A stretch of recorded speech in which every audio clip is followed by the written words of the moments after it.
நம்ம ஒவ்வொருத்தரையும் பார்க்கும்போது தொழில் செய்கிறாங்க. சிறு சிறு தொழில்களோ பெரிய தொழில்களோ வியாபாரங்களோ இதெல்லாம் நம்ம என்ன பண்ணுறோம்னா வருமானம் நம்மளுக்கு வேணும். ஒவ்வொரு குடும்பத்துக்கும் வருமானம் வேணுன்றதுக்காக சிறு தொழிலோ பெரிய தொழிலோ நம்ம செய்கிறோம். கொஞ்சம் சிலர் என்ன பண்ணுறாங்கன்னா லாட்ரி டிக்கெட் கூட வாங்குறாங்க. என்னென்னா அதில் அந்த லாட்ரி டிக்கெட்டில் நம்ம வந்துச்சுன்னா நம்ம பணக்காராயிடுவோம். ஒரு நாள் இல்லைனாலும் ஒரு நாள் லாட்ரி டிக்கெட் விழுந்துச்சுன்னா நம்ம ஒரே வாட்டி ஆயிடுவோம் அப்படின்னு சொல்லி கூட இருக்கிறாங்க இல்லைங்களா? அப்படி தானே இருக்கிறாங்க. கொஞ்சம் பேர் ஒட்டி கொடுக்குறாங்க. என்ன பண்ணுறாங்க சொல்லுங்கம்மா? என்ன பண்ணுறாங்க? ஒட்டி கொடுக்குறாங்க. எது கொடுக்குறாங்கன்னா ஒட்டி கொடுக்கும்போது 100க்கு எவ்வளோ? 100க்கு எவ்வளோ? 10 ரூபாவா? 5 ரூபாவோ? 100க்கு 5 ரூபாவோ 10 ரூபாவோ கொடுத்து நம்ம என்ன பண்ணலாம்? பணக்காரங்களாகிடலாம். இருக்காங்களா? 100க்கு 5 10 சரி, அவங்க நீங்கள் கஷ்டத்துக்கு வாங்கிடுறீங்க. ஆனால் நீங்கள் கொடுக்கும்போது ஐயோ சந்தோஷமாக எனக்கு கஷ்டத்துக்கு அவங்க கொடுத்தாங்களே அவங்களுக்கு சந்தோஷமாக நான் கொடுக்குறேன், இந்தாங்க சந்தோஷமாக வச்சுக்கோங்க அப்படின்னு கொடுக்குறீங்களா? எப்படி கொடுப்பீங்க நீங்கள்? முறுமுறுத்துட்டு கொடுப்பீங்க, செபிச்சிட்டு கொடுப்பீங்க. ஒரு நாள் வட்டி கொடுக்க முடியலன்னா அவன் என்ன பண்ணுவான்? வந்து சண்டை போடுவான். அப்போ நீங்கள் என்ன கெட்ட வார்த்தைகள் எல்லாம் பேசுவாங்க. அப்போ உங்களை நீங்கள் என்ன பண்ணுவீங்க? வேதனைப்படுவீங்க. ஆண்டவரே எனக்கு இல்லாமல் இருந்தது, அதனால் அவர்கிட்ட நான் வட்டிக்கு வாங்கினேன், இப்படி என்ன பேசிட்டாரு ஆண்டவரே, இப்படி சபிச்சிட்டார் ஆண்டவரே அப்படின்னு சொல்லி நீங்கள் என்ன பண்ணுவீங்க? கண்ணீர் விடுவீங்க. அது தேவன் உங்கள் கண்ணீர் பார்த்து ஆமாம் என் புள்ளை அங்கே வட்டிக்கு வாங்கிச்சு, ஆனால் அவள் கண்ணீர் நான் தொடிக்கணும் அப்படின்னு சொல்லி தொடுப்பாரா? எதுக்கிட்டே அம்மா முட்டாள் வேலை பண்ணேன், எதுக்கம்மா நீ வட்டி வாங்கினேன்? உனக்கு நான் சொன்னேன்னா ஒன்று வட்டி வாங்கி சொன்னேன்னா எதுக்கு சொன்னேன்? எதுக்கு வாங்கினேன்? நீ சொல்லுவீங்க ஆண்டவர் இல்லை ஆண்டவர் என்கிட்ட ஹாஸ்பிட்டலுக்கு போக வேண்டியது இருந்த ஆண்டவர், ஒரு ஃப்ரிட்ஜு வாங்க வேண்டியது இருந்த ஆண்டவர், ஒரு வாஷிங் மிஷின் வாங்க வேண்டியது இருந்தது ஆண்டவர், அங்கே பக்கத்து வீட்டில் இருக்குது ஆண்டவர், எங்கள் வீட்டில் இருக்குது, அதனால என்ன கேவலமாக நினைக்கிறாங்க. இன்னொன்று வாஷிங் மிஷின் வேணும் ஆண்டவர், ஏன்னா நான் வேலைக்கு போகிறேன், துணி துவைக்க முடியாது, வேலை எனக்கு ஆண்டவர் அர்ஜென்ட்டாக இருக்குது, அதனால வட்டிக்கு வாங்கி நாங்கள் என்ன பண்ணேன்? வாஷிங் மிஷின் வாங்கினேன், அது கட்ட முடியல, அதனால இப்போ அவங்க வந்து திட்டுறாங்களா ஆண்டவரே அப்படின்னு நீங்கள் சொன்ன ஆண்டவர் என்ன சொல்லுவார்? சரிம்மா நீ செஞ்சது கரெக்டு அப்படின்னு சொல்லுவாரா? சொல்ல மாட்டார். ஹல்லேலூயா. அவர் என்ன சொல்கிறாரு? மகளே நீ என்ன கேட்டியா? எனக்கு கை குறுக்கி போயிருக்குதா? எனக்கு காதம் மந்தமாக இருக்கிறதா? நீ என்ன கேட்டியா? என் பாதத்தில் வந்தியா? என்னை தேடினியா? கேட்பாரா? ஆமாம் கேட்பாரு. ஹல்லேலூயா. நம்ம தேவனால ஆகாத காரியம் ஏதாவது இருக்கா?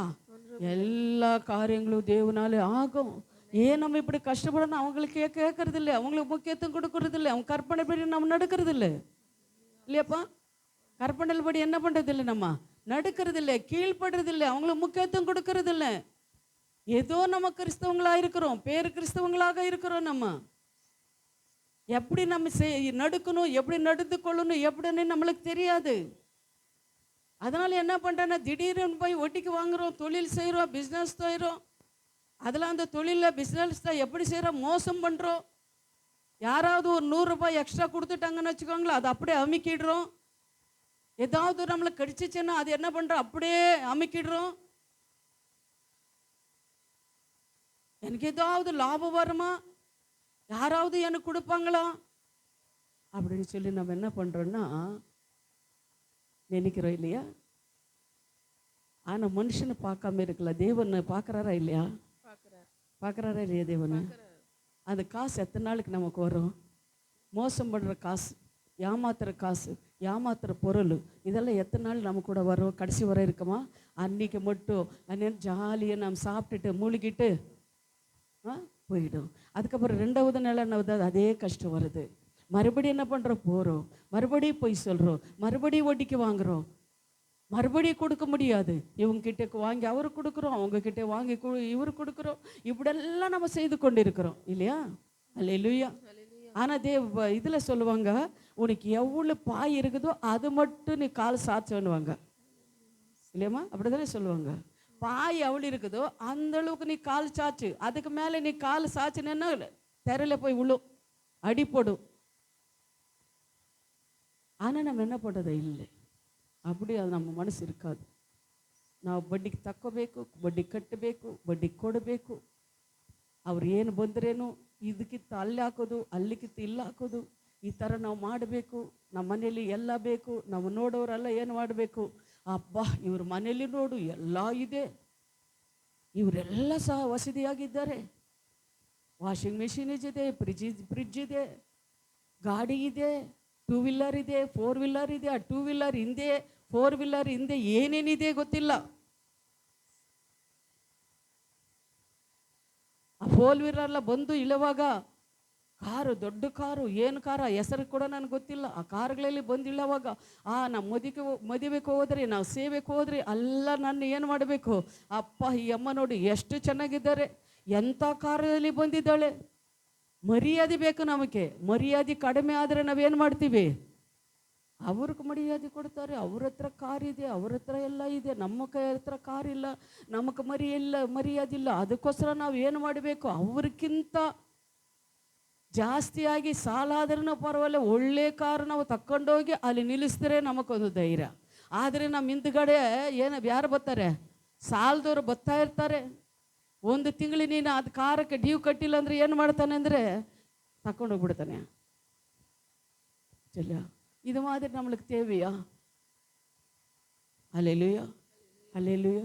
நம்மளால் கட்டுறதுக்கு முடிஞ்சா, அந்த கடனை தீர்க்க முடிஞ்சா நம்ம என்ன பண்ணணும், செய்யணும். அப்படி இல்லைன்னு வச்சுக்கோ, நம்ம என்ன பண்ணக்கூடாது, செய்யக்கூடாது. இன்னொன்று, வட்டிக்கு மட்டும் நம்ம வாங்கவே கூடாது. அது ஒரு பெரிய சாபம். தேவன வசனம் சொல்லுது என்னன்னா, வட்டிக்கு வாங்குற நீ கொடுக்குறவனுக்கு அடிமையா. நீ வட்டிக்கு வாங்கியிருக்கிறன்னா அவளுக்கு நீ அடிமை. வசனம் சொல்லுது, நான் சொல்லலை. லேவிய ராகத்தில் நீங்கள் பார்த்து பாருங்க. நீ என்ன பண்ணனா, அவனுக்கிட்டே வாங்கியிருக்கிறியா, நீ அவனுக்கு அடிமை. அப்போ யாருக்கு அடிமை நம்ம இருக்கணும் இந்த உலகத்தில்? ஆண்டவருக்கு மட்டும்தான் அடிமைதானா இருக்கணும், தவிர மனுஷனுக்கு நம்ம என்ன பண்ணக்கூடாது. சொல்றீங்களா? யாருக்கு நமக்கு அடிமையாக இருக்கக்கூடாது? யாருக்கு அடிமையாக இருக்கணும்? நம்ம தேவனுக்கு மட்டும்தான் நம்ம அடிமையாக இருக்கணும். மனுஷனுக்கு அடிமையாக நாம் இருக்கக்கூடாது. அல்லேலூயா, அல்லேலூயா. அதனால நம்ம என்ன பண்ணோம், இந்த மனுஷன்ல, இந்த பூமியில் மனுஷன் வாழ்றதுக்காக என்னென்னமோ காரியங்கள் செய்கிறோம். எப்படியோ வாழணும் அப்படின்னு சொல்லி நான் பார்க்குறோம். ஆனால் முன்னேற முடியல. முன்னேற மாதிரி இருக்கும், திடீரென்னு விழுந்து போயிடுவோம். அப்போ என்ன பண்ணுவோம், இருக்கிறது நகை இருந்தால் நான் எடுத்துகிட்டு போய் அடமானம் வைப்போம், வண்டி இருந்தால் எடுத்துகிட்டு போய் அடமானம் வைப்போம், இல்லைங்களா? இந்த மாதிரி காரியங்களெல்லாம் இந்த பூமியில் மனுஷன் வாழ்ந்து கொண்டிருக்கிறான். ஆனால் இந்த மாதிரி வாழக்கூடாது. நம்ம தேவனுக்கு மட்டும்தான் அடிமைன்னு சொல்லி நம்ம வாழும்போது தான் நம்மளுக்கு எல்லா ஆசீர்வாதங்களும் கிடைக்கும். நம்ம தேவன்கிட்ட ஒப்பு கொடுக்கணும். ஆண்டவரே, நான் கடன், நீ சொல்லியிருக்கிறீங்க நான் கடன் கொடுக்குறவளா இருக்கணும், கடன் வாங்கவளா இருக்கக்கூடாத நீ சொல்லியிருக்கிறீங்க. அந்த வசனம் எனக்கு ஆண்டவரே, நான் கடன் வாங்குறவளா இருக்கக்கூடாது, கடனை கொடுக்குறவளா இருக்கணும். இன்னுமே பாருங்க ஆண்டவரே, கொடுத்துட்டேன், இனிமே நான் என்ன பண்றதில்ல, கடன் வாங்க மாட்டேன். அது என்ன நடந்தாலும் கடன் வாங்க மாட்டேன். இன்னைக்கு ஒப்பு கொடுத்து பாருங்க, இன்னைக்கு ஒப்பு கொடுங்க. நீங்க இது இனிமே நான் கடன் வாங்க மாட்டேன். தேவனே நீர் ஆசீர்வதிக்கிற தேவன். உங்களுக்கு கஷ்டம் நீங்க நினைக்கலாம், ஆண்டிக்கு எனக்கு கஷ்டம் என்ன தெரியும், நான் வீட்டு வாடி கட்டணும், எனக்கு கஷ்டம் ஆண்டிக்கு என்ன தெரியும். அவங்க சொல்றாங்க, அம்மா உங்களோட நான் ரொம்ப கஷ்டப்பட்டவுதா, நல்ல குடும்பம் பொருந்தாலும் ஆஸ்தி அந்தஸ்து இருந்தாலும் நான் ரொம்ப கஷ்டப்பட்டவுதான். அதனால தான் எனக்கு தெரியுது உங்கள் கஷ்டங்கள் எல்லாம். கஷ்டம் தெரியாம நான் வரல. தேவனு என்னை தெரிந்து கொள்றதுக்கு முன்னாடி என்னென்ன கஷ்டம், எப்படி இருக்குது வழுகம், எப்படி ஒவ்வொரு ஜனங்களும் வாழ்ந்து கொண்டு இருக்கிறாங்க அப்படின்றது தேவன் என்னை டெஸ்ட் பண்ணி தான் உங்கள்கிட்ட நான் கொண்டு வந்திருக்கிறாரு. நான் சும்மா அப்படியே வரல, என் கஷ்டம் தெரியாமல் நான் வரல. உங்களுக்கு கஷ்டம் எனக்கு தெரியும், நீங்கள் எது கடனை வாங்குறீங்க எனக்கு தெரியும், உங்கள் வேதனை எல்லாம் எனக்கு தெரியும், பிள்ளைங்களையும் வளர்க்கணுன்னா எப்படி கஷ்டப்படுறீங்கன்னு எனக்கு தெரியும், வீட்டு வாடி கட்டினா எவ்வளோ கஷ்டப்படுறீங்கன்னு எனக்கு தெரியும், ஒரு ஊழியம் செய்யணும்னா எப்படி கஷ்டம் இருக்குதுன்னு எனக்கு தெரியும். கஷ்டம் தெரியாமல் நான் வரல, ஆனால் எனக்கு சத்தியம் தெரியல, அவ்வளோதான். ஆனால் உங்களுக்கு சத்தியம் தெரிஞ்சிருக்கு. ஆனால் நீங்கள் என்ன பண்ணணுன்னா, நம்ம தேவன் ஆசீர்வதிக்கிற தேவன். எவ்வளோ நம்மளால முடியுதோ, எப்படி செஞ்ச எப்படி போன நம்ம ஆசீர்வாதம் இருக்கிறதோ அதுபோல நீங்கள் வாழுங்க. அல்லேலூயா.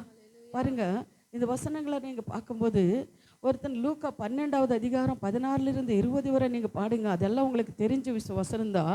லூக்கா 12 16லிருந்து 20 வரை நீங்கள் பார்க்கும்போது அவர் என்ன பண்ணுறாருன்னா, அப்போ அவன் என்ன பண்ண, ஒரு ஐஸ்வர்யம் இருந்தான். அவன் ஐஸ்வர்யம் என்ன பண்ணா, நல்ல ஒரு ஐஸ்வர்யம். அவன் என்ன பண்ணனா, நான் களஞ்சியங்கள் எல்லாமே இடித்து பெரிதாக்கி கட்டுவேன், எல்லா தானியத்தையும் சேர்ப்பேன் அப்படின்னு சொல்லி அவன் என்ன, அவன் உள்ளத்தை நினச்சிக்கிறான், நான் களஞ்சியங்கள் எல்லாம் பெரிதாக்குவேன், எனக்கு இருக்கிற அந்த தானியம் எல்லாம் அளவில்லாம தானியம் எனக்கு இருக்கிறது, ஆண்டவர் என்னை ஆசீர்வதிச்சுட்டு இருக்காரு, அதனால நான் பெரிய களஞ்சியங்கள் எல்லாம் கட்டுவேன். களஞ்சன கன்னடல என்னமா, ಕಳಂಜ ಕಣಜ ಕಣಜ ಕಟ್ಟಿ ಬೆಳ್ತೀನಿ, ಎಲ್ಲ ಧಾನ್ಯ ಅದರಲ್ಲಿ ಹಾಕ್ತೀನಿ ಅಂತ இப்போ அவனு என்ன பண்ணுறான், அவனுக்கே சொல்லிக்கிறான், எனக்கு என்ன கவலை, எனக்கு தேவன் எல்லாமே கொடுத்துருக்கிறாரு, ನಾನು ಕಣಜ ಕಟ್ಟಿಬಿಟ್ಟು ಅದರಲ್ಲಿ ಏನು ಮಾಡ್ತೀನಿ, ಧಾನ್ಯ ಎಲ್ಲ ತುಂಬಿಸ್ತೀನಿ ಅಂತಾನೆ. ಆದರೆ ಅವನು ಹಂಗೆ ಎಂದುಕೊಂಡವಾಗ ನೋಡ್ದಾನೆ, ಆತ್ಮವೇ ಉನಕ್ಕಾಗ ಅವನ ಆತ್ಮ ಕೇಳ್ಕೊತಾ ಇದ್ದಾನೆ, ಆತ್ಮವೇ ಏನಕ್ಕೋಸ್ಕರ ನೀನು ಚಿಂತೆ ಮಾಡ್ತಾ ಇದೀಯಾ, ಏನಕ್ಕೋಸ್ಕರ நீ கவலைப்படுற, களஞ்சியங்களெல்லாம் கட்டி நான் என்ன பண்ணுறேன், தானியத்தில் நெருப்புவேன்றாரு. அன்று அதுக்கப்புறம் ஒரு வார்த்தை பாருங்க, புத்தி கெட்டவனே, உன் ஆத்மா உன் ஆத்மா இன்னைக்கு ராத்திரி என்ன போயிடுது இல்லாம போ, நான் என்ன பண்ணுவேன். அது கடைசியில் கொஞ்சம் படிச்சு பாருங்க. மதி கேட்டவனே, உன் ஆத்மா உன்னிடத்திலிருந்து இந்த ராத்திரியிலேயே எடுத்துக்கொள்ளப்படும், அப்பொழுது நீ சேவித்து வைத்த யாவற்றையும் யாருடையதாகிறது, தேவனை சொல்றாரு. இன்னைக்கு எல்லாம் நீ என்ன பண்ற, சேர்த்து வைக்கிற, இன்னைக்கு ராத்திரியே உன் ஆத்மா எடுத்துக்கொண்டு போட்டான், அந்த தானியம் அந்த களஞ்சியம் எல்லாம் யாருதாவது, எதுக்கு நீ இப்படியெல்லாம் யோசனை பண்ற, இது எதுக்காக நீ இதெல்லாம் சேர்த்து வச்சுட்டு இருக்கிற. இன்னைக்கு இருக்கிறவங்க நாளைக்கு இருக்காங்களா, ಆಚೆ ಬರೋದು ಹೋಗೋರು ಮನೆಗೆ ಬರ್ತಾರೆ. ಕೊರೋನಾ ಬಂತು, ಎಷ್ಟು ಜನ ಹೋದ್ರು, ಅವರೆಲ್ಲ ಎಷ್ಟು ಸೇರಿಸಿ ಮಡಗಿರ್ತಾರೆ, ಎಷ್ಟು ಹಣ ಅವ್ರಿಗಿರ್ತದೆ. ಈ ಭೂಕಂಪம் சுனாமிகளை வந்து எத்தனோ பேர் அழிஞ்சு போயிட்டு கொண்டு இருக்கிறாங்களே, அவங்க என்ன சேர்த்து வச்சாங்க, எவ்வளோ சேர்த்து வச்சிருப்பாங்க, ஆனால் என்ன எடுத்துட்டு போனாங்க பாருங்க. இயேசு கிறிஸ்து இந்த உலகத்துக்கு வந்து 33 வருஷம் இந்த உலகத்தில் இருந்து ஒரு மனுஷன் எப்படி வாழும் அப்படின்னு சொல்லி அவர் வாழ்ந்து காட்டினார். ஒன்று. ரெண்டாவதாக சொல்லினார், ஊமையர்களாக சொல்லி காட்டினார். என்ன நீ எடுத்துட்டு போற, என்ன இது சேர்த்து வச்சிட்டு இருக்கிற அப்படின்னு சொல்லும்போது அவனுக்கு அப்போதான் புத்தி வருது, ஆமாம் இல்லையா, நான் இதெல்லாம் சேர்த்து வைக்கிறேன், ஆனால் இன்னைக்கு ராத்திரி என் உயிர் போயிடுச்சுன்னா நான் எங்கே போகிறேன், அங்கே நான் என்ன சேர்த்து வச்சிருக்கிறேன். ஏசு என்ன சொல்லியிருக்காரு, இங்கே உலகத்தை நீங்கள் என்ன பண்ணாதீங்க, சேர்த்து வைக்காதீங்க. நீங்கள் சொல்லும்போது தான் எனக்கு உற்சாகமாக இருக்கும் சொல்கிறதுக்கு. இந்த உலகத்தில் என்ன பண்ணாதீங்க, எங்கே சேர்த்து வைக்க சொல்லியிருக்காரு, பரலோகத்தில் நீங்கள் என்ன பண்ணுங்க, சேர்த்து வைங்க. அங்கே என்ன பண்ணு, இங்கே உலகத்தில் என்ன ஆகுது, பூச்சி புழு எல்லாம் துரு பிடிச்சி போயிடுது, அங்கே சேர்த்து வைக்கிறது என்ன இது அப்படியே இருக்குது. சரி, ஒரு சின்ன கதையை சொல்லிட்டா இதுக்கு. அது என்ன ஆச்சுன்னா, ஒரு சகோதரிக்கு ஆண்டவர்கிட்ட அவளை கேட்டுகிட்டே இருந்தாள், ஆண்டவருக்கு நான் பரலோகத்தை பார்க்கணும் அப்படின்னு சொல்லி கேட்டுகிட்டே இருந்தாலாம். ஆண்டவர் அங்கே கொண்டு போனாராம். சரி, கொண்டு போகும்போது ஒரு ஊழிக்காரன் மரித்து போனது. ஒரு ஊழிக்காரி மனைவி மரித்து போனது. அந்த அம்மாவுக்கு 5 பிள்ளைங்க. அப்போ மரித்து போகும்போது 5 நாளைக்கு மரித்து 5 நாள் ஆயிருக்கிறது. அந்த கல்லறுக்கிட்டே வந்து பிள்ளைங்களை கூட்டிகிட்டு வந்து அந்த ஊழிக்காரன் அழுந்து கொண்டிருக்கிறாரு. பிள்ளைங்களெல்லாம் அழுகுறாங்க, மழை பேஞ்சிட்டு இருக்கிறது, அந்த மண்ணெல்லாம் அந்த குழிக்குள்ளே போகுது. அந்த பிள்ளைங்களை பார்த்து சொல்கிறாங்களா, அம்மா அப்பா, அம்மாவுக்கு மூச்சு விட முடியாமல் இருக்கிறது, அதெல்லாம் நம்ம என்ன பண்ணலாம், மண்ணால் எடுக்கலாமாப்பா, மழை வேற பேஞ்சிட்டு இருக்குதப்பா, அம்மாவுக்கு மூச்சு விட முடியாதப்பா அப்படின்னு சொன்னாரா. ஊழிக்காரன் சொன்னானா, இல்லை மகனே, உங்கள் அம்மா மரித்து போயிட்டு தேவனுக்கிட்டே போயிட்டாங்க அப்படின்னு சொன்னாரா. அப்படி சொல்லும்போது அந்த பிள்ளைங்க, அப்படியாப்பா, அப்போ நாமளும் தேவனுக்கிட்டே போயிடலாமே. இல்லைப்பா, இன்னும் கொஞ்ச நாள் இந்த பூமியில் இருக்குன்னு சொல்லி தேவன் என்ன பண்ணியிருக்காரு, நம்மள வச்சுட்டு போயிருக்கிறாரப்பா. அப்போ அவர் என்ன பண்ணார், பிள்ளைங்களை என்ன பண்ணார், நீங்கள் போங்கப்பா வீட்டுக்கு, நான் வரேன்னு சொல்லிட்டு அந்த கல்லறுக்கிட்டே இருந்துட்டு அவர் அழுந்து கொண்டு இருக்கிறார். ஐயோ ஆண்டவரே, நான் 5 பிள்ளைங்களை வச்சுட்டு நான் எப்படி இவ்வளோ செய்வேன்? எனக்கு யார் இருக்கிறாங்க? என் மனைவி ஏன் இவ்வளோ சீக்கிரம் எடுத்தீங்க அப்படின்னு சொல்லி அழுந்து கொண்டு இருக்கிறாங்களா. அப்போ அழுந்து கொண்டு இருக்கும்போது அவர் யாரோ வந்து நெஞ்சில் குத்துற மாதிரி ஆச்சான். அப்போ அவங்க என்ன பண்ணாங்கன்னா, அப்படியே அந்த குத்துற மாதிரி ஆச்சு, விழுந்துட்டாரு. அந்த ஆத்மா விட்டு பரலோகத்துக்கு கொண்டு போகிறாங்க. 3 பேர் வந்து ஒரு நட்சத்திரங்களை போல் வந்திருக்கிறாங்க. 3 பேர் அங்கே கூட்டிகிட்டு போயிருக்கிறாங்க. அப்போ இயேசு கிறிஸ்து இவங்களை வரவேற்கிறாரு, மகனே நீ வா அப்படின்னு சொல்லி. அப்போ இயேசு கிறிஸ்துக்கிட்டே கேட்டாரா, ஆண்டவரே, என் மனைவி மரித்து 5 நாள் ஆச்சு, அவளை நான் பார்க்கணும் ஆசை இருக்கிறது, என் பிள்ளைங்களெல்லாம் அழுகுறாங்க ஆண்டவரே, அவளை நான் பார்க்கணுப்பா அப்படின்னு சொன்னாராம். அப்போ ஆண்டவர் என்ன பண்ணாரா, சரி வா அப்படின்னு சொல்லி அந்த அம்மா இருக்கிற இடத்துக்கு கொண்டு போனாரா. அந்த அம்மாவுக்கு பின்னாடி ஒரு மின்னல் மாதிரி, அந்த தலையில் ஒரு மின்னல் மாதிரி இது இருக்குதான், சூரியனை போல் இந்த தலையெல்லாம் இருக்குதான். அப்போது பார்க்கும்போது அந்த அம்மா பார்க்கும்போது அந்த அம்மா வந்துச்சா, ஏங்க இங்கே வந்தீங்க அப்படின்னு சொல்லி, ஏம்மா என்னை வர சொன்னேன் அப்படின்னு சொல்லி அவர் கேட்டாரா. அப்போ சொல்லிச்சு அந்த அம்மா, ஆண்டவர், நம்ம பிள்ளைங்களுக்கு ஆண்டவரை பற்றி சொல்லுங்கள், ஆண்டவர்கிட்ட நான் கெஞ்சினேன், ஏன்னா நீங்கள் சமாதிக்கிட்டே படுத்து அழுது கொண்டு இருக்கிறது நான் பார்த்தேன், அதனால் ஆண்டவருக்கு பாதத்தை நான் கேட்டேன், ஆண்டவரை எனக்கு ஆண்டவரை ஒரு விஷயம் இங்கே கொண்டு வாங்கன்னு சொல்லி நான் கேட்டேன், அவர் கொண்டு வந்திருக்கிறாரு. நம்ம பிள்ளைங்களெல்லாம் ஆண்டவருக்குள்ளே வளர்த்துங்க. ஆண்டவரோட வருகை சீக்கிரமாக இருக்கிறது, சமீபமாக இருக்கிறது. அப்போ என்ன பண்ணுறேன், நீங்களும் நானும் எல்லா பிள்ளைங்களோட சந்தோஷமாக இங்கே இருக்க முடியும் அப்படின்னு சொன்னாரா. சரி பேசிட்டாரு. அந்த பின்னாடி இது என்னன்னா, அந்த வெளிச்சம் அந்த அம்மாவுக்கு யாரோ அடிச்சிருந்தாங்களாம். எப்போ ஊழியத்துக்கு போகும்போது காயப்பட்டிருந்தது அந்த அம்மாவுக்கு. அந்த காயம் என்ன ஆகுதுன்னா, ஒரு சூரியனை போல மின்னல் மாதிரி அங்கே ஒரு கிரீட்டம் வச்சிருக்கிறார் ஆண்டவர். அந்த காயத்து மேலே ஒரு கிரீட்டம். அதனால தான் சொல்கிறது, ஆண்டவருக்காக காயப்பட்டவங்க ரத்த சாட்சிகளாக இருக்கிறவங்க, அவங்க பேர் எப்படி இருக்குது ஜீவ கிரந்தத்தில் எங்கே இருக்குதுன்னா, ஆண்டவரோட சிங்காசன பக்கத்தில் அவங்க சிங்காசனம் போட்டு அவளை என்ன பண்ணார், அமர வச்சிருப்பார் அப்படின்னு சொல்கிறதுக்கு. அதுதான் ஆண்டவரோட ஊழியம் செய்யும்போது காயப்பட்டாலோ அடித்தாலோ சிரசால போட்டாலோ உங்கள் பேரெல்லாம் அங்கே இருக்கும். உங்களுக்கு ஒரு கிரீட்டம் வச்சிருப்பார் அவர். அப்போ சரி, ஆண்டவர் என்ன பண்ணுறாரு, வேறு இடத்துக்கு கொண்டு போயிட்டு இருந்தாராம். அப்போது இந்த சபையில் பெருக்கி துடிச்சு கொண்டிருக்கிற ஒரு சகோதரி ஒரு வீட்டு முன்னாடி நின்று கொண்டிருக்கிறதா ஒரு சபையில்.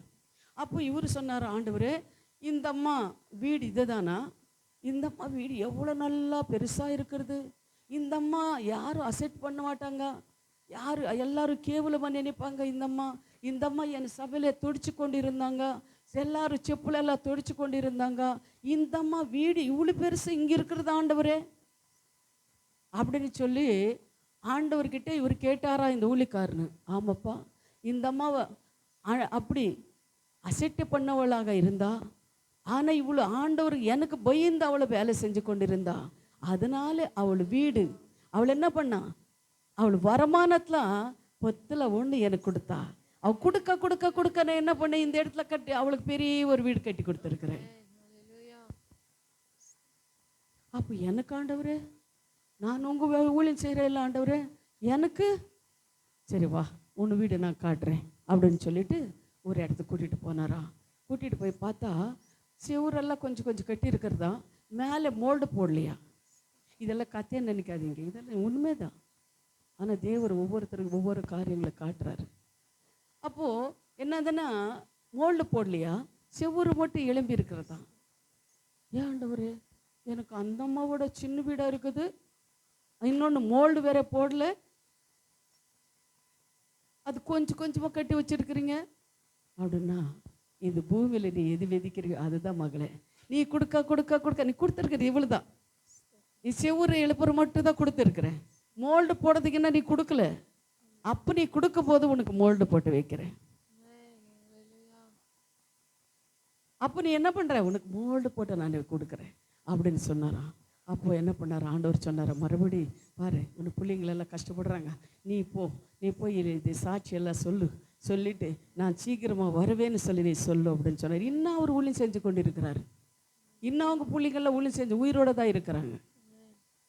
அவங்க சாட்சி இது. அல்லேலூயா.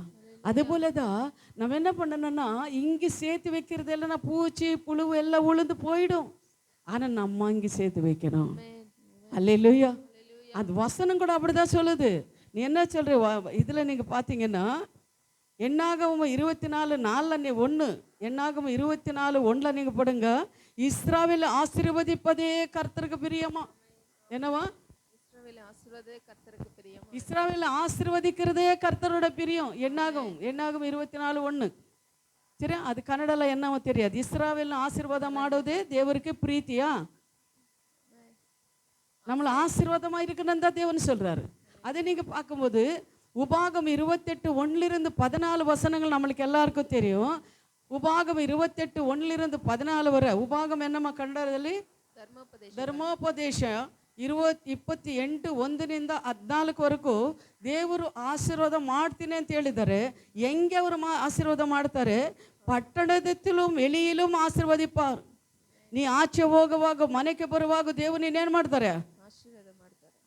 ನಿಮ್ಮ ಬಾಯಲ್ಲಿ ಬರಬೇಕು, ಆಶೀರ್ವಾದ ಮಾಡ್ತಾರೆ, ನನ್ನ ಆಶೀರ್ವಾದ ಮಾಡ್ತಾರೆ. அல்லேலூயா. இன்னொன்று ನೋಡಿದ್ರೇನಾ, கர்ப்பத்தின் கனியும் ஆடுகள மந்தியும் மாடுகள பெருக்கமும் நிலத்தின் கனியும் ஆசீர்வதிப்பாரு. அல்லேலூயா. உங்க வீட்டுல ஆடுகள மாடுகள் இருந்தா கூட என்ன பண்றாரு? உங்களை ஆசீர்வதிக்கிற தேவனாக இருக்கிறார். உங்க நிலம் இருந்தா கூட உங்க நிலத்துல கூட உங்களை ஆசீர்வதிக்கிறவரா இருக்கிறார். உங்க வருமானம் ஏதாவது வருமானம் அதுல கூட உங்களை ஆசீர்வதிக்கிறவரா இருக்கிறார். அல்லேலூயா. மூன்றாவதாக கையிட்டு செய்யும் வேலை கூட என்ன பண்றாரு? ஆசீர்வதிக்கிறாரு. எத்தனை பேர் விசுவாசிக்கிறீங்க? என்னை கையிட்ட செய்யற வேலை தேவன் ஆசீர்வதிப்பா. என் வேலை தேவன் ஆசீர்வதிப்பா. நான் எந்த வேலை செஞ்சாலும் தேவன் ஆசீர்வதிப்பார். அல்லேலூயா. கையிட்டு செய்யற வேலை கூட தேவன் ஆசீர்வதிப்பா. எப்படி ஆசீர்வதிப்பார் அப்படின்னா, அவருக்கு நம்ம கீழ்ப்படியும் போது. அல்லேலூயா. அது இவர மாவு பிசிற தொட்டியும் எண்ணெயும் கூட இவர் என்ன பண்றாரு? சாரபத்து விதவை வீட்டுல பஞ்சகாலம் வரும்போது எண்ணெய் மாவு கொரியாம இருந்த காரணம் என்ன? ஆசீர்வாதம். யாரோட ஆசீர்வாதம்? எலியா போய் அவங்களை என்ன பண்றாரு? ஆசீர்வதித்தார். தேவன் எலியாவை சாரபத்து வீட்டுல அனுப்புனாரு. 3 வருஷம் பஞ்சகாலம். அதனால உபத்திர காலம் பஞ்சகாலம் இருக்கும்போது அந்த விதவை என்ன செய்யும்? அவ்வளவு உண்மையா இருக்கிறான். அதுக்கோசரம் அந்த குடும்பத்தை எண்ணெய் மாவு கொரியாதபடி நீ என்ன பண்ண? அவங்க போய் ஆசீர்வதின்னு சொன்னாரு. அல்லேலூயா. பஞ்சகாலங்கள் உபத்திர காலங்கள் வரும்போது கூட என் குடும்பத்தை தேவன் ஆசீர்வதிப்பார்ன்றது நீங்க என்ன பண்ணணும்? தேவனுக்கு பாதத்துல நீங்க கேட்கணும், ஆண்டவரே இது பஞ்சகாலம் உபத்திர காலம் கொள்ளை நோய்கள் வரும்னு சொல்லி தீர்க்கதரிசிகள் மூலமா நீர் பேசியிருக்கிற காரியங்கள் இந்த தேசத்துல நடந்து கொண்டிருக்கிறது. எங்களை நீர் என்ன பண்ண மாட்டீங்க? கைவிட மாட்டீங்க. எங்களை ஆசீர்வதிப்பீங்க. நீதிமான ஒரு நாள் தள்ளாட விட மாட்டார். நீதிமானம் பிள்ளைகளை பிச்சை எடுக்க விட மாட்டார். ஒரு நாள் எங்களை ஆசீர்வதிப்பீங்க. அப்ரஹாம் காலத்துல பஞ்சம் வந்தது, யாக்கோபு காலத்துல பஞ்சம் வந்தது, தேவன் கைவிடல. அவங்களை என்ன பண்ணாரு? அப்ரஹாமன் ஆசீர்வதித்தாரு, யாக்கோபன் ஆசீர்வதித்தாரு. அது போல என் தேவன் என் குடும்பத்தை ஆசீர்வதிப்பார், என் பிள்ளைங்களை ஆசீர்வதிப்பார். விசுவாசிக்கிறீங்களா? ஆமா, ஆசீர்வதிப்பார். ஹல்லேலூயா. அந்த ஆசீர்வாதம் நம்மளுக்கு வேணும். இன்னொன்னு பாருங்க, கடைசியில நீ அநேக ஜனங்களுக்கு அப்பா ஸ்தோத்திரம். ஹல்லேலூயா. அநேக ஜனங்களுக்கு கடன் கொடுப்பாய். நீங்க சொல்லுங்க, எல்லாம் அநேக ஜனங்களுக்கு நான் கடனை கொடுக்குறேன். என்ன பார்த்து சொல்லுங்க, ஆண்டி நான் அநேக ஜனங்களுக்கு கடன் கொடுப்பேன். நான் கடன் வாங்க மாட்டேன். என் தேவன் என்னோட இருக்கிறார். ஹல்லேலூயா. ஹல்லேலூயா. ஆமா, இந்த ஆசீர்வாதம் உங்களுக்கு வரட்டும். ஹல்லேலூயா. நம்ம தேவன் யாருன்னா ஆசீர்வதிக்கிற தேவன். யார் நம்ம தேவன்? ஆசீர்வதிக்கிற தேவன். நம்ம தேவன் யாரு? ஆசீர்வதிக்கிற தேவன். எதுல ஆசீர்வதிக்கிறாரு? எல்லாத்துலவும் நம்ம எல்லா கைவிட்டு செய்கிற வேலையில ஆசீர்வாதம், கர்ப்பத்தின் கனி ஆசீர்வாதம், மாவு பேசுகிற தொட்டி ஆசீர்வாதம் இல்லைங்களா? நம்ம பயிரிட காரியங்களெல்லாம் ஆசீர்வாதம், நம்ம வீட்டில் மாடுகளும் ஆடுகள் இருந்தாலும் ஆசீர்வாதம், எல்லாமே ஆசீர்வதிக்கிற தேவன் நம்ம தேவன். அல்லேலூயா. சரி, இப்போ ஆசீர்வாதத்தின் தேவன் எளிமையான நிபந்தனை அப்படின்னு சொன்னால் நமக்கு எல்லாருக்கும் தெரியும். மல்கிய 3:10 நாங்கள் சொல்லும்போது என்னென்னா, தசம்பாகில் பண்டகை சாலை கொண்டு வாருங்கள், அதெல்லாம் நம்மளுக்கு தெரியும். அல்லேலூயா. ஆனால் இன்னொன்று எப்படின்னா, தசம்பாகில் எங்கே கொண்டு சொல்கிறாரு? பண்டகை சாலைன்னா என்னங்க? ஆலயம். அல்லேலூயா. பண்டகை சாலைன்னு என்ன? ஆலயம். சரி, இந்த தசம்பாகத்தில் நீங்கள் அடுத்த சபைக்கு நீ கூடன்னு சொல்லியிருக்காரா? அந்த தசம்பாகத்தில் ஏழைப்பட்டவங்களுக்கு உதவி செய்ய சொல்லியிருக்காரா? அந்த தசம்பாகத்தில் நீ வேற ஏதாவது கட்டு, ஆலயம் கட்டுன்னு சொல்லியிருக்காரா? என்ன சொல்லியிருக்காரு? என்ன சொல்லியிருக்காரு? நீங்கள் சொன்னால் தான் நான் சொல்ல முடியும். என்ன சொல்லியிருக்கு? ஆலயத்து பண்டகை சாலைக்கு கொண்டு வாருங்கள் என்று சொல்லியிருக்கிறார். சரி, அப்படி இன்னொன்று பார்க்கலாம். நீங்கள் பார்க்கும்போது பூமியும் நெருவும் எல்லாமே யாரோடது? சங்கீதம் 50வது அதிகாரம் 10-11 நீங்கள் பார்க்கும்போது மிருகங்களும் பறவைகளும் யாரோடது? கர்த்தருடையது. அல்லேலூயா. ஆகாய் 2:28 நீங்கள் பாருங்க. ஆகாய் 2:28 நீங்கள் பார்க்கும், பொன்னும் வெள்ளியும் யாரோடது? கர்த்தருடையது. எனக்கு சத்தமா சொல்லணும். ஆகாய் 2:28 பொன்னும் வெள்ளியும் யாருடையது? கர்த்தருடையது. அதே போல நீதிமொழிகள் 19:14 மனைவி பிள்ளைங்கள் யாருடையது? கர்த்தருடையது. உங்களுக்கு இப்போ மனைவிகள் இருக்கலாம், உங்களுக்கு கணவர் இருக்கலாம், பிள்ளைங்கள் இருக்கலாம், யாருடையது? அதெல்லாம் யாருடையது? கர்த்தருடையது. நம்மது என்ன இருக்குது இந்த பூமியில? ஒன்றும் இல்லை. என்ன இருக்குது நம்மது? ஒன்றும் இல்லை. ஒன்றும் இல்லையா? எவ்வளோ நகை வச்சிருக்கிற, எவ்வளோ பணம் வச்சிருக்கிற, எவ்வளோ வீடு வச்சிருக்கிற, அதில் உனக்கு தானே ஆண்டவர் எல்லாமே கர்த்தருடையது. நம்ம எதுவுமே இந்த உலகத்தில் இல்லை. நம்ம பிள்ளைகள் யாரோடது? சங்கீதம் 127:4 நீங்கள் படிச்சு பாருங்க. அந்த உங்களுக்கு கொடுத்துருக்கிற பிள்ளைகள் யாருதுங்க? கர்த்தருடையது. உங்களுக்கு கொடுத்துருக்கிற பிள்ளைங்களுக்கு கர்த்தருடையது பிள்ளைங்க தான். அவங்களை நடத்துறது அவர் தான், அவரை போஷிக்கிறது அவர் தான். பிசாசி அடிமைத்தனத்தில் போயிருக்கிற அந்த பிள்ளைங்களை விடுவித்து உன்னை கையில் கொடுக்கறது யாரோட கடமை? யாரோட கடமை? தேவனுடைய கடமை. அல்லேலூயா. அதே போல நீங்க பாருங்க, 1 கொரிந்தியர் 6வது அதிகாரம் 19-20 நீங்க படிச்சு பாருங்க. வீட்டில் எல்லாம் எழுதி வாங்க, படிங்க பாருங்க. 1 கொரிந்தியர் 6:19-20 நீங்க பார்க்குது, நாம் கர்த்தர், நம்மெல்லாம் யாருங்க? கர்த்தருடையவர்கள். அது யாராவது ஒருத்தர் படிக்க முடியுமா? உங்கள் சரீரமான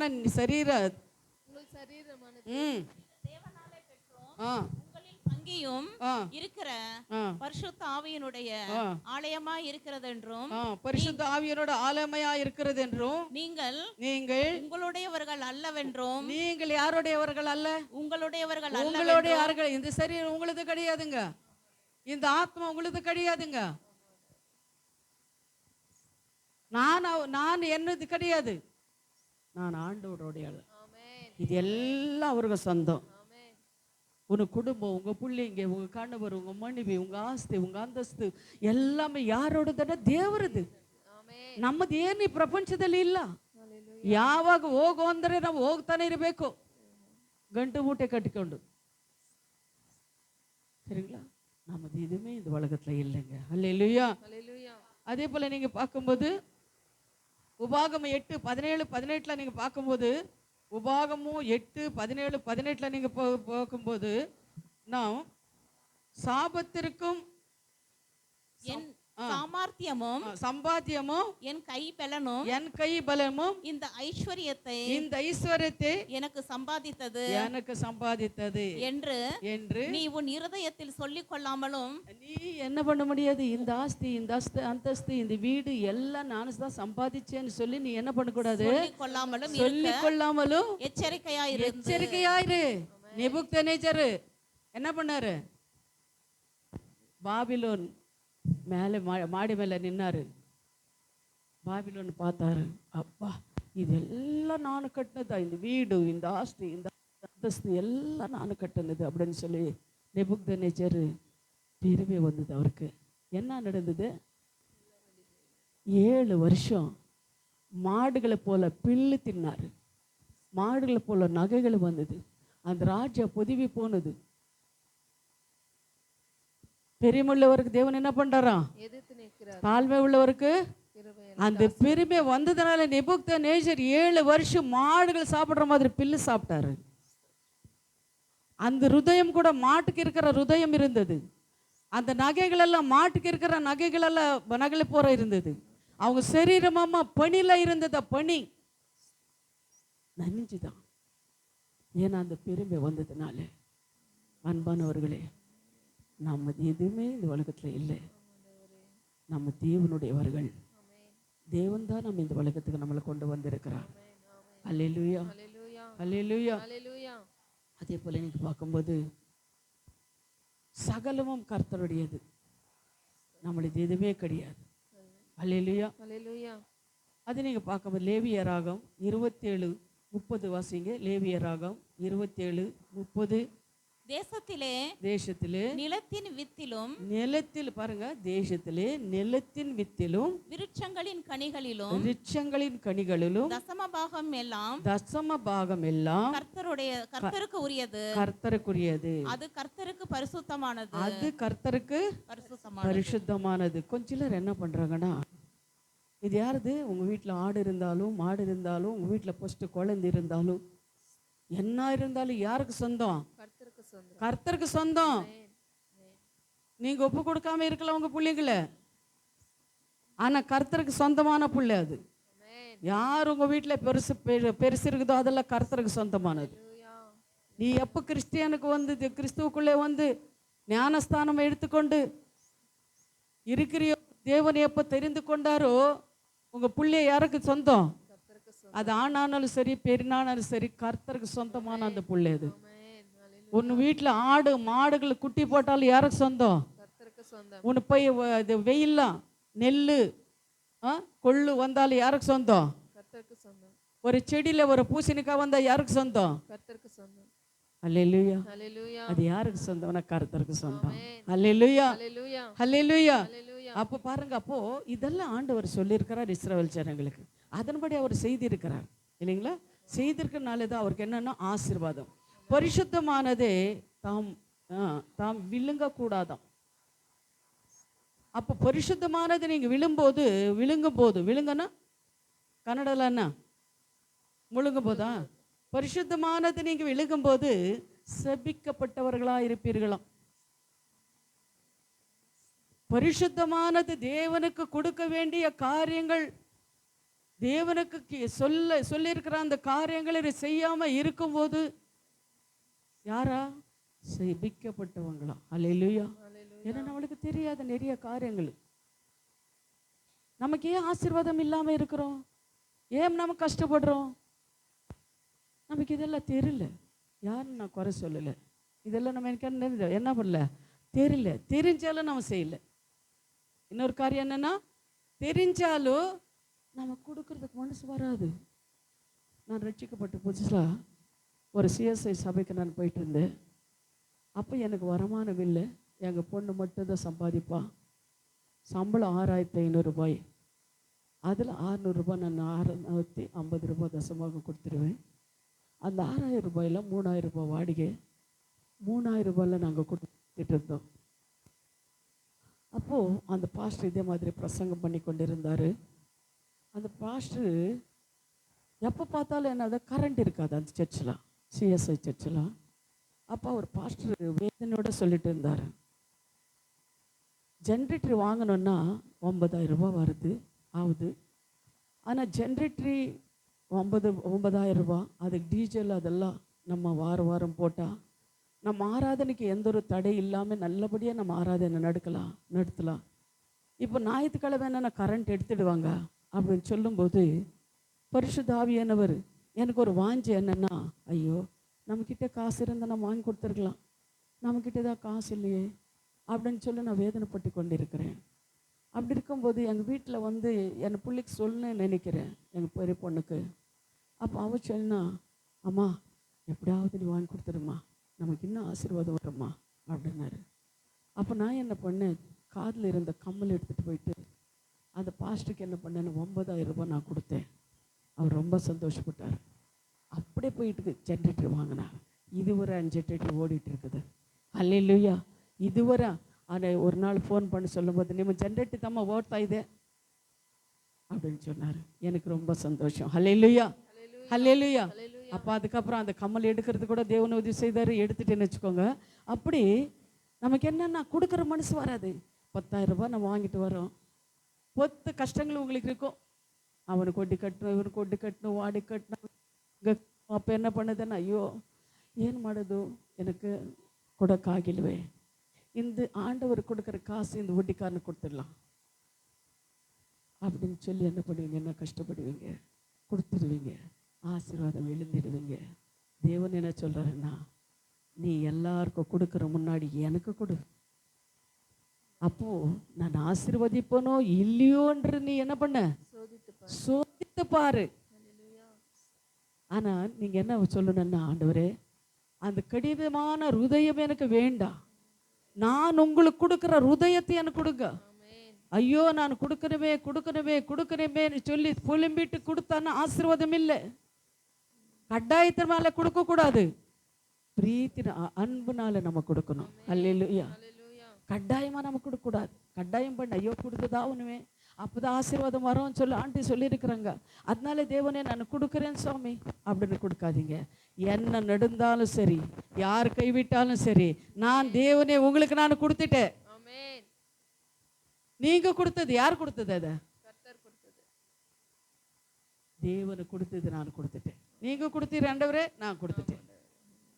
பாருங்க, இவ்வளோ வாடகை கட்டணும், இவ்வளோ வட்டி கட்டணும், இவ்வளோ பால் செலவு இருக்குது, இது வீட்டு வாடகை கட்டணும், பிள்ளைங்களுக்கு இவ்வளோ ஃபீஸ் கட்டணும். ஆண்டவரே ஒரு லிஸ்ட் எல்லாம் எழுதிட்டு நீ ஆண்டவர் பாதத்தில் ஒப்பு கொடுத்து ஜெபிக்கும் போது ஏமா ஆசீர்வாதம் நடக்காது, ஏன் அற்புதங்கள் நடக்காது? நம்ம சபையில் ஒரு ஆள் இருக்கிறாரு. அவர் என்ன பண்ணுறாரு, 1ஆம் தேதி ஆச்சுன்னு எல்லா பில்லு எல்லாம் பாரும்மா, இவ்வளோ இருக்குது, இவ்வளோ கட்டுறேன், இவ்வளோ வட்டி கட்டுறேன், இவ்வளோ இது கட்டுறேன், பாருங்கம்மா இவ்வளோ போன மாதம் நான் ஜெபிச்சுட்டு போனேன், ஆண்டவர்கிட்ட அறிக்கை செஞ்சுட்டு போனேன், பாருங்க எல்லாம் கிளியர் பண்ணிட்டார், இன்னும் 10,000 ரூபாய் எனக்கு மிச்சம் இருக்கிறது.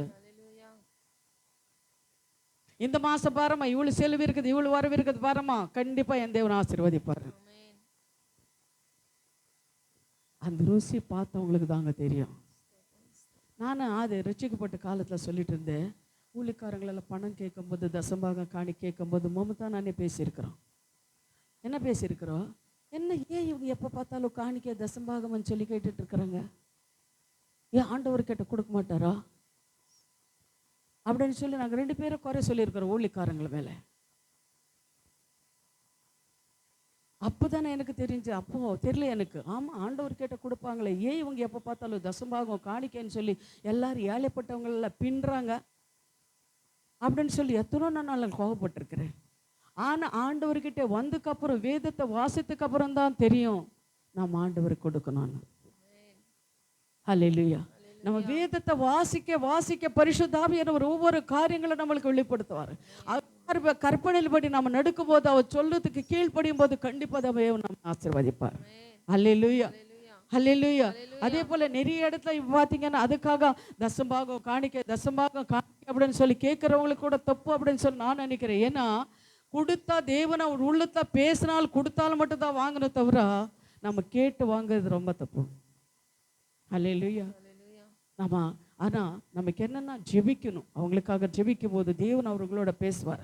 அவங்க உள்ளங்களை கட்டி வைத்துக்கிற ஆவிகளெல்லாம் அவங்கள விட்டு வெளிக்கு தேவன் அவங்களை ஆசீர்வதிப்பார், அவங்களுக்கு கொண்டு வந்து கொடுப்பாங்க. அல்லேலூயா, அல்லேலூயா. ஆனால் கொடுக்க முடியாம தடையில் செய்கிறது கூட செத்துருவோம் அப்படின்னு சொல்லி எனக்கு தெரிஞ்சது. அல்லேலூயா. அதே போல் நீதிமொழிகள் 20:25 நீங்கள் பாருங்கள். நீதிமொழிகள் 20:25 நீங்கள் போய் படிங்க. யாராவது பரிசுத்தமானதை விழுங்குகிறதும் பொருத்தனை செய்த பின்பு பாருங்க அம்மா கேட்டுக்கோங்க. பரிசுத்தமானதை விழுங்குகிறதும் பொருத்தனை செய்த பின்பு யோசிக்கிறதும் மனுஷனுக்கு கண்ணியா இருக்கும். கன்னடல வாசிங்க. ನೀನು ದೇವರಿಗೆ ಹರಿಕೆ ಮಾಡುವ ಮೊದಲೇ ಎಚ್ಚರಿಕೆಯಿಂದ ಯೋಚಿಸು. ಹರಿಕೆ ಮಾಡಿದ ಮೇಲೆ ಹರಿಕೆ ಮಾಡಬಾರದಾಗಿತ್ತು ಎಂದು ಹೇಳಬೇಡ. ஆமா, ஐயோ நான் இப்படியெல்லாம் பேசிட்டேனே, நான் சொல்லிட்டேனே, நான் ஒப்பு கொடுத்துட்டேனே அப்படி நீ என்ன பண்ண, அதுக்கப்புறம் புலம்பாத. செய்யறதுக்கு முன்னாடி அறிக்கை செய். நான் ஒரு சகோதரிக்கு அன்னைக்கு கை எடுக்கும்போது கை எடுத்துச்சு, அது பாஸ்டர் கேட்டார், எத்தனை பேர் இந்த இதுக்கு மேட்டு கொடுக்குறீங்களோ கையெடுங்க அப்படின்னு சொல்லும்போது ஒரு சகோதரி டக்குன்னு எடுத்துச்சு. நான் சொன்னேன், ஏய் யோசனை பண்ணு, யோசனை பண்ணு, யோசனை பண்ணு, ஆத்திரம் பண்ணாத, யோசனை பண்ணி கையெடு. சொல்லிட்டே இருக்கிற, கை காட்டிட்டே இருக்கிற, அவர் கேட்டுட்டே இருக்கிறாரு. நீ கொடுக்குறமா, நீ கொடுக்குறியா, எவ்வளோ கொடுக்குற, 7500 கொடுக்குறியா, கொடுக்குறேன். எங்கே கொடுத்த, எதுக்கு ஒப்பு கொடுக்கணும் ஆண்டவர்கிட்ட? எதுக்கு அப்படி ஆத்திரப்படுறீங்க? ஆத்திரம் எதுக்கு படுறீங்க? யோசனை பண்ணுங்க. முடியுமா முடியாதா யோசனை பண்ணி நீங்க என்ன பண்ணுங்க, கையெடுங்க. அது ஆண்டவர் என்ன பண்ணாரு, தேவ தூதர்களை முன்னாடி நீ சொல்லிட்டேன் எழுதிட்டாரு. அப்ப அதுக்கப்புறம் ஐயோ எதுக்கு நான் அறிக்கை பண்ணேனோ, இப்படி அறிக்கை பண்ணாம இருந்த நல்லா இருக்குமே அப்படின்னு சொல்லி என்ன பண்ணக்கூடாது. நம்ம இன்னொரு வாட்டி படியும் அது பொருத்தனை செய்த பின்பு யோசிக்கிறதும் மனுஷனுக்கு கண்ணியா இருக்கும். ஆமா, மனுஷனுக்கு கண்ணியா இருக்கும். அதனால நம்ம பொருத்தனை பண்றதுக்கு முன்னாடி நம்ம யோசனை பண்ணணும். ஒவ்வொரு காரியங்களும் யோசனை பண்ணி பொருத்தனை செய்யணும். ஆனா தேவன் உங்களை விடமாட்டார், அது வேற விஷயம். ஆனாலும் நம்ம யோசித்து ஒவ்வொரு காரியங்களும் நம்ம செய்யறவங்களாக இருக்கணும். ஹல்லேலூயா, ஹல்லேலூயா. அதே போல இன்னொரு பாருங்க, இன்னொரு வசனம், தேவனுடைய பண்டக சாலைக்கும் கொண்டு வர வேண்டும். மனிதன் தேவனை வஞ்சிக்கலாமா? நாம் பார்க்கிறோம் மல்கியா 3:8 நீங்க பார்க்கும்போது, தேவனே மனிதன் வஞ்சிக்கலாமா? தேவனை கொடுத்தது, தேவன் என்ன பண்றாரு, உனக்கு கை காலு சம்பாதிக்கிறதுக்கெல்லாம் பலனை கொடுத்தவர் அவரு, யோசனை கொடுத்தவர், வேலை கொடுத்தவர் அவர் நீங்க வஞ்சிக்கலாமா? எங்கேயாவது சொல்லியிருக்காரா?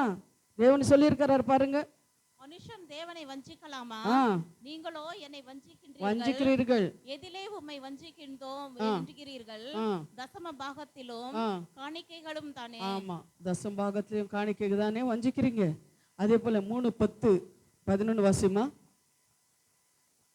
3:10-11. என் ஆலயத்தில் ஆகாரம் உண்டாயிருக்கும்படி தசம பாகங்களை எல்லாம் பண்டக சாலையிலே கொண்டு வாருங்கள்.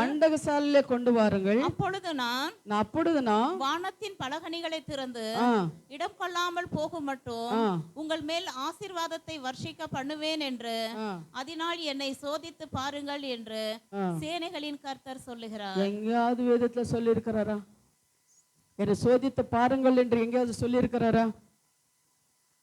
யோசனை பண்ணுங்க. என்னை சோதித்து பாருங்கன்னு எங்கேயாவது வேதத்துல சொல்லி இருக்கிறாரா? சொல்லல. அப்போ என்ன பண்ணிருக்காரு அவர்? என்ன முக்கியமான வார்த்தைங்க.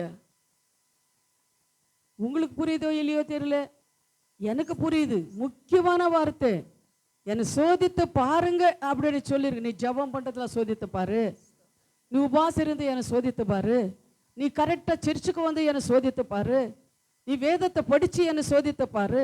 எங்கேயாவது சொல்லியிருக்கிறாரா? இல்ல. அவர் எதுல சோதித்து பாருன்னு சொல்லியிருக்கிறாரு? தசம்பாகம் காணிக்கலை நீர் எனக்கு கொடுத்து சோதித்து பாரு. இடுங்கொள்ளாம போக மட்டும் உங்களை என்ன பண்றேன், நான் ஆசீர்வதிக்கிறேன். கொஞ்சம் எல்லாரும் நினைக்கிறாங்க, என்ன எங்க பார்த்தாலும் தசம்பாகம் காணிக்கை அப்படின்னு சொல்லி கேட்குறாங்க. எந்த சபைக்கு போனாலும் கேட்குறாங்க. இதுவரை நான் என்ன பண்ணேன், தசம்பாகம் காணிக்கை பற்றி உங்களுக்கு நான் சொல்லவே இல்லைங்க. எப்போ சின்னதாக ஏதாவது மெசேஜ் சொல்லியிருப்பேன். ஆனால் தசமாக நீ கொடுத்ததாகணும், காணிக்கை நீ கொடுத்ததாகணும், இல்லைன்னா நீ சர்ச்சுக்கு வரக்கூடாது, மெம்பர்ஷிப் இருக்காது அப்படின்னு சொல்லியிருக்கிறேனா? சொல்லியிருக்கிறேனா? இல்லை. இதுவரை இல்லை, சபைக்கு நீ இவ்வளோதான் கொடுக்கணும், இந்த காரியம் இருக்கிறது, இந்த ஃபங்க்ஷன் இருக்குது, சபை கட்டுற, இந்த வெயிட் வாஷ் பண்ற, எப்பாவது சொல்லியிருக்கிறேனா? ಯಾವಾಗ ಕೇಳಿದ್ದೀರಾ ನಿಮ್ಮನ್ನ? ನೀವು ಇವಾಗ ಬಂದಿರೋರು, ಇವ್ರನ್ನ ಕೇಳಿರಿ. ಯಾವಾಗನ ಕೇಳಿದ್ದೀನಾ? ಇಷ್ಟು ವರ್ಷ ಆಯ್ತು. ಯಾವಾಗನ ನೀವು ದಸಮಾಗ ಕಾಣಿಕೆ ನೀವು ಕೊಡ್ಲೇಬೇಕು, ಇಲ್ಲಂದ್ರೆ ನಿಮ್ಗೋಸ್ಕರ ಪ್ರಾರ್ಥನೆ ಮಾಡಲ್ಲ, ನಿಮ್ಮ ಮನೆಗೆ ನಾನು ಬರಲ್ಲ ಅಂತ ಯಾವಾಗನ ಹೇಳಿದ್ದೀನಾ? ಇಲ್ಲ. ಯಾಕಂದ್ರೆ ನಿಮ್ಮೊಳಗೆ ದೇವರು ಮಾತಾಡಬೇಕು, ನಾನು ಕೇಳಬಾರದು. ನಿಮ್ಮೊಳಗೆ ದೇವರು ಮಾತಾಡಬೇಕು. ನಾನು ಸಭೆಗಳಿಗೆ ಹೋಗಿ ಪ್ರಸಂಗ ಮಾಡುವಾಗ ನಾನು ಹೇಳ್ತೀನಿ, ನಮ್ಮ ಸಭೆಗಳಲ್ಲಿ ಇಷ್ಟು ಜನ ದಸಮಗ ಕೊಡ್ತಾರೆ, ಮಿಚ್ಚು ಕಾಸೆಲ್ಲ ನಾನು ಹಾಕಿ ಮಾಡ್ತೀನಿ ಅಂದರೆ ಸ್ವಲ್ಪ ಜನ ನಾನು ಬೈತಾರೆ. ನೀವೆಲ್ಲ ಏನು ಮಾಡಿಬಿಟ್ರಿ, ನಿಂಗೆ ಕತ್ತು ಕೊಡ್ತಿಟ್ಟಿಂಗೆ, அதனால தான் உங்க சபை விசுவாசிகள் ஆசீர்வாதம் இல்லாம இருக்கிறாங்க. என்ன இருக்கிறாங்க? ஆசீர்வாதம் இல்லை. அவங்க அப்படி சொல்லும்போது எனக்கு குத்தும். அப்படி சொல்லும்போது எனக்கு குத்தும்மா. ஏன் இவங்க இப்படி சொல்றாங்க அப்படின்னு. அவங்க சொல்றாங்க, எங்க கிட்ட காசு இல்லையா? எங்க கிட்ட காசு இருக்கிறது, ஆனா எங்க காசுல நாங்க எதுவும் செய்ய மாட்டோம். எங்க சபையில ஒரு மீட்டிங் நடத்தினா விசுவாசிகள் தான் செய்வாங்க, நாங்க செய்ய மாட்டோம். அவங்களுக்கு எப்படி ஆசீர்வாதம் வரும் அப்படின்னு சொல்லி அவங்க என்ன திட்டுவாங்க. அல்லேலூயா. எனக்கு அப்போ வேதனை வரும். ஆண்டவரே, என் பிள்ளைங்களெல்லாம் ஆசீர்வாதமாக இருக்கணுமே, அவங்கெல்லாம் கொடுக்குறவங்களாக இருக்கணுமே, சொந்த வீடு அவங்களுக்கு வேணுமே, சொந்த தொழில் அவங்களுக்கு வேணுமே, அவங்களுக்கு நல்ல சுகபல ஆரோக்கியமாக இருக்கணுமே.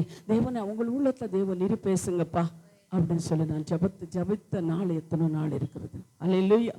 அதே போல் நம்ம தேவனுக்கு கொடுக்கும்போது எல்லாம் அவங்களுக்கு தான், தேவனுக்கு தான் எல்லாமே. அவருக்கு நம்ம கொடுக்கும்போது ஒரு நாள் அவர் என்ன பண்ணுறது இல்லை, நம்மளை கைவிட மாட்டார். நீங்கள் என்ன எங்கே சேர்த்து வைக்கிறீங்க? பரலோகத்தில் சேர்த்து வைக்கிறீங்க. அங்கே உங்களுக்கு வீடு ஆண்டவர் என்ன பண்ணார்? கட்டி வைத்திருக்கிறாரு. அங்கே ஒரு வீடு உங்களை கட்டி வைத்திருக்கிறார். அதனால நீங்கள் என்ன பண்ணுங்க, ஆண்டவருக்கு கொடுங்க, ஆண்டவருக்காக ஊழியம் செய்யுங்க, தேவன் ராஜ்யம் கட்டுங்க. சொல்லுங்க, ஆண்டவரே இந்த சரீரம் உங்களுது, இங்க ஞானம் உங்களுது, தேவனே எங்களை பலனை நீங்க கொடுத்தீங்க, நீர் கர்த்தாவை அந்த வேலை கொடுத்தீங்க, அந்த வேலையில வந்த அந்த சம்பளத்துல 10 தேவனே உங்க பாதத்துல நான் கொடுக்குறேன். நீங்க சொல்லியிருக்கிறீங்க பண்டிகை சாலை கொண்டு வான்னு சொல்லியிருக்கிறீங்க, கொண்டு வரேன் ஆண்டவரே. நீங்க எத்தனை பேர் என்ன தப்பா நினைக்கிறீங்களோ எனக்கு தெரியாது. இத்தனை வருஷம் நான் உங்களுக்கு சொல்லவே கிடையாது. ஆனா இப்ப எதுக்காக சொல்றேன்னா, பரிசுத்தம் வேற 3 வாரமா என்கிட்ட பேசிட்டு இருந்தாரு. எத்தனை வாரமா? 3 வாரமா. போன வாரம் கூட நான் சொன்னேன்னு நினைக்கிறேன். சரியா? அதில் 3 வாரமாக பேசுறதுனால தான் இந்த வசனத்தை நாங்கள் சொல்லிட்டு இருக்கிறேன். ஆனால் நானும் சொல்லலை, வேதத்தில் இருக்கிற வசனங்கள் மூலமாக தான் உங்களுக்கு நான் சொல்லிட்டு இருக்கிறேன். அல்லேலூயா. அப்போ மத்தாய சரி புதிய ஏற்பாட்டு காலத்தை தான் அப்படி தசம்பாகம் கொடுன்னு சொல்லி ஆண்டவர் சொல்லியிருக்காரு, அப்படி தானே? பழைய ஏற்பாட்டு காலத்தில், புதிய ஏற்பாட்டு காலத்தில் எங்கே சொல்லியிருக்கிறாரு? டவுட் எத்தனை பேர் இருக்கு? உண்மையாக கையெடுங்க, பரவாயில்லை சொல்லு. டவுட் இல்லையா? இருக்கு தானே? அப்போ கையெடு. புதிய ஏற்பாட்டு காலம், பழைய ஏற்பாட்டு காலத்தில் தேவன் சொல்லியிருக்கிறாரோ, அப்ரஹாம் ஈசாக்கு எல்லாம் கொடுத்துருக்காங்க, அது ஓகே. புதிய ஏற்பாட்டு காலத்தில் எப்படி அங்கே ஆண்டவர் சொல்லியிருக்காரு? இயேசு கிறிஸ்து வந்ததுக்கப்புறம் சொல்லியிருக்காரா? படிச்சிருக்கீங்களா? சரி, இப்போ படிங்க, எடுத்து படிங்க. மத்தேயு 23:23. மத்தேயு 23:23 படிங்க. மத்தேயு 23:23. மாயக்காரராகிய வேதபாரகரே, பரிசேயராகிய உங்களுக்கு ஐயோ, நீங்கள் ஒற்றகராயிருந்தாலும்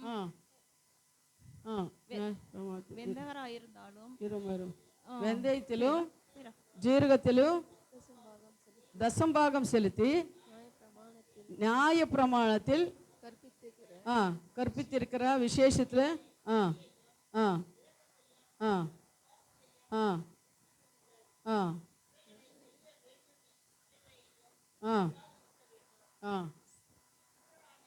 மைக்கில் படுமா.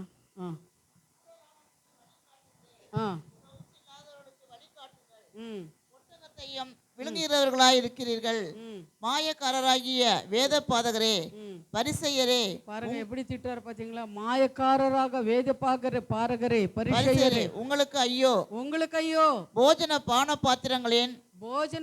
பாத்திரங்களில் வெளிப்புறத்தை சுத்தமாக்குகிறீர்கள், உட்புறத்திலோ அவைகள் கொள்ளைனாலும் அசித்தனாலும் நிறைந்திருக்கிறது. ஆமா.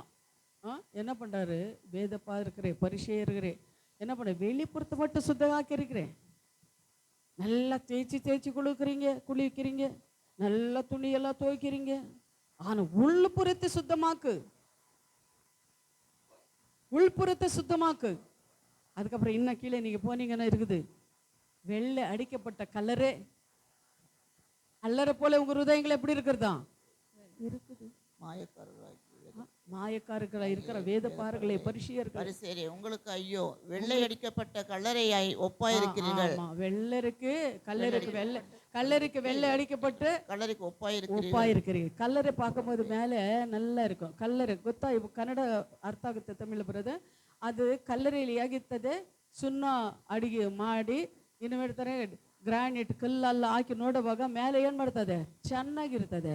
ಆದರೆ ಒಳಗೆ ಹೇಗಿರ್ತದೆ, ಹುಳ ಇರ್ತದೆ ಶರೀರದಲ್ಲಿ. ಅಲ್ಲೆಲ್ಲೂಯ್ಯ. ಆ ಪ್ರಕಾರ ನಾವೇನು ಮಾಡಬಾರ್ದಂತೆ, ಇರಬಾರ್ದು.